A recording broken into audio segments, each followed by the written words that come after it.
พี่ที่ร้านมีป้ายราคากับตัวหนีบไหมมีดิเดี๋ยวพี่พามาดูป้ายราคาของเราเนี่ยมีด้วยกันทั้งหมด4ขนาดนะตัวนี้เลยตัวแรกจะเป็นตัวไซส์มินิ1แพ็คเนี่ยจะมีด้วยกันทั้งหมด50แผ่นแล้วก็ถัดมาจะเป็นตัวขนาดไซส์เล็กเนี่ยตัวนี้นะ1แพ็คจะมีด้วยกันทั้งหมด20แผ่นแล้วก็ถัดมาเลยนะถัดมาจะเป็นตัวไซส์กลางส่วนของไซส์กลางเนี่ย1แพ็คจะมีด้วยกันทั้งหมด10แผ่นนะแล้วก็ตัวสุดท้ายเลยจะเป็นตัวขนาดไซส์ใหญ่ตัวนี้จะเป็นไซส์ใหญ่สุดจะ1แพ็คจะมีด้วยกันทั้งหมด10แผ่นตัวนี้นะสามารถเลือกรูปทรงรูปแบบได้แล้วก็ราคาเริ่มต้นเพียง10 บาทเท่านั้นไปเดี๋ยวเรามาดูตัวหนีบกัน ตัวนี้นะตัวหนีบตัวนี้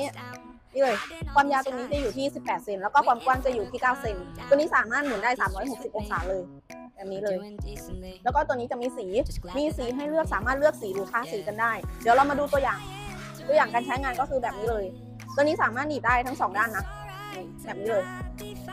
ถ้าใครที่สนใจกดคลิกตะกร้าด้านล่างเข้ามาได้เลยนะ